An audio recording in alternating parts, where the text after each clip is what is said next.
জাতির জনক যেটা বলা হয় সেটা শেখ মুজিবুরকে এটা বলা হয়, সেটা আওয়ামী লীগের জন্য এই জাতির জনক হতে পারে, কিন্তু আমাদের জন্য নয়। কারণ তিনি তাকে নেতৃত্ব এই রাজনীতিতে প্রবেশ করেছিলেন মাওলানা আব্দুল হামিদ খান ভাসানী। উনি হয়তোবা ঘোষণা দিয়েছিলেন যে ওই দেশ স্বাধীনের জন্য উনি 7ই মার্চ একটা ভাষণ দিয়েছিলেন। সেই ভাষণের পরে হয়তোবা দেশবাসী যুদ্ধে ঝাঁপিয়ে পড়েন, কিন্তু তিনি তো যুদ্ধ করেননি, তিনি তো ফিল্ডে ছিলেন না। শুধু তিনিই নয়, তার পরিবারের কেউ ওই সময় ফিল্ডে ছিলেন না। ছিলেন কে?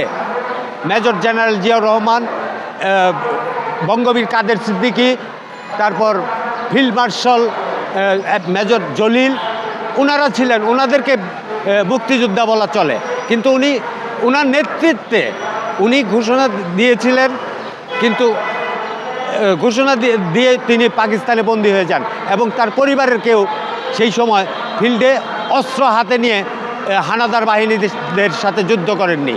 তিনি এই ঘোষণাটা দিয়েছিলেন, বা তিনি যেটা চেয়েছিলেন যে এক রাজতন্ত্র করতে। ওনার মনের ভিতরে একটু খুঁতখুঁতি ছিল, সেটা ছিল রাজতন্ত্র করা। ওনার মৃত্যুর পরে ওনার ছেলে শেখ কামাল বা শেখ জামাল হয়তোবা রাষ্ট্রপ্রধান হবে, এইটা তাদের একটা আশা বা ছিল। এই চিন্তাভাবনা থেকেই এই চিন্তাভাবনা ছিল, যার কারণে ওনাকে এই পৃথিবী ছেড়ে চলে যেতে হয়। আমার তো মনে হয় না যে শেখ মুজিবুর তার যে মনের যে ভাবটা সেটা প্রকাশ করে গেছে স্বৈরাচারী খুনি হাসিনা। তার এই স্বৈরাচারীভাবে যে দেশ ও জাতির যে ক্ষতি করে গেছে, এবং প্রতিটা জায়গায় জায়গায় আপনি দেখেন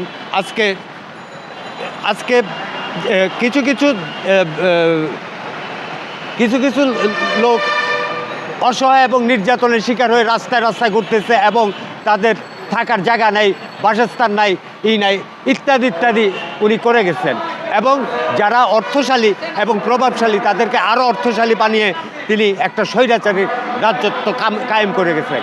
অতএব তারই ফলপ্রসূ শেখ হাসিনা দেখা গেছেন। অতএব আগামী নির্বাচনে আমি মনে করি না যে আওয়ামী লীগকে নির্বাচনে অংশগ্রহণ করতে দেওয়া উচিত।